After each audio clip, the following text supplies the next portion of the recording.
Primi ospiti di oggi a 3 Space sono un gruppo, una formazione, sono i White Pulp. Benvenuti ragazzi. Alla mia destra, che sarebbe la vostra sinistra, ho Sonny, poi c'è Nuke e poi Charlie in cima, sopra ad Elisa. Un gruppo musicale che, insomma, che genere suonate per farci... Facciamo rock, electro industrial.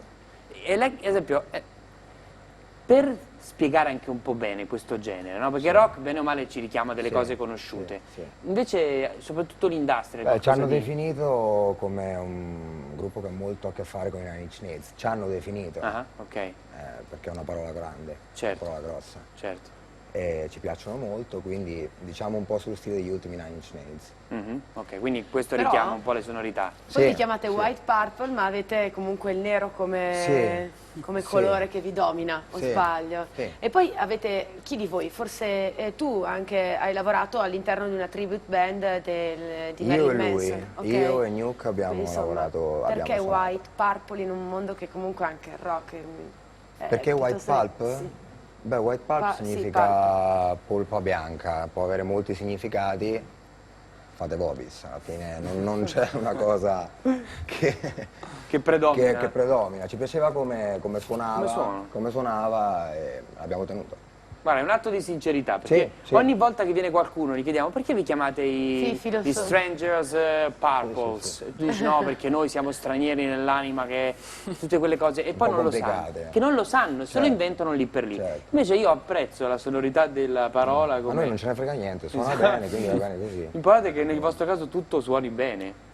Speriamo, secondo noi sì, speriamo. Certo, parliamo invece un po' dei vostri progetti, perché insomma siamo qui per parlare in particolare del vostro primo... Ashamed of Yourself, il primo disco. Il primo disco che insomma è uscito da poco. È uscito da poco, Quante tracce, come ci siete arrivati? Sono 12 brani, il concetto del disco è nato quando io ero negli Stati Uniti, a Los Angeles, quando eravamo là per delle date promozionali con un'altra formazione. Poi sono tornato e appunto io e lui venivamo da una tribute band, erano un paio d'anni che non ci vedevamo, l'ho contattato, sono piaciuti i pezzi e c'era il nome e c'era il filo conduttore, diciamo, di tutti i brani.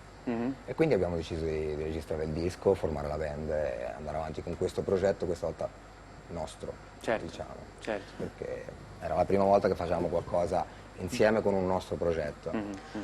Oltre ad aver scelto il nome del gruppo così perché vi piaceva la sonorità, voi non seguite una logica nemmeno nei testi scritti. No, leggo quello che cito quello che dite voi, non è il mio giudizio. Semplicemente dite, seguite questo flusso inconscio senza che appunto venga permessa ad alcuna forma di razionalità di avere la meglio. Ecco, spiegatecela meglio, da dove... Fondamentalmente perché spesso vengono, per quello che vedo io, vengono messe giù frasi, strofe molto... diciamo molto dirette, molto semplici. Io preferisco prendere a volte delle frasi random e poi da là comunque nasce un senso compiuto per tutto il resto della canzone. Frasi random comunque che vengono da un determinato momento, quindi una frase che per te può non significare niente, quando la leggi in realtà ha molto senso all'interno del disco. Abbiamo voluto fare questa cosa un po' più, non così complicata, ma per il nostro piacere un po' più contorta forse, da un certo punto di vista. Quindi la base è la melodia? La base è la melodia. E poi dopo diciamo che il testo è quasi una conseguenza. Il testo è quasi una conseguenza, poi dipende, sinceramente per alcuni brani è stato diverso. Sai chi fa così? Amedeo Minghi. Non si capisce niente. No, è vero, non sto scherzando. No, è vero che fa così, è vero. Però se tu ascolti, leggi i testi di Amedeo Minghi, no, adesso non è... Nuke è rimasto scioccato. Una frase non c'entra niente con l'altra. Magari hanno anche un senso. Sono sicura che il vostro sicuro ce l'ha, quello di Amedeo Minghi non lo so. Però... quello di Amedeo Minghi non lo so. Alla James Joyce, no, abbiamo preferito questa cosa, poi c'è qualcosa di più diretto. No, voglio dire, anche James Joyce appunto e tanti altri grandi scrittori.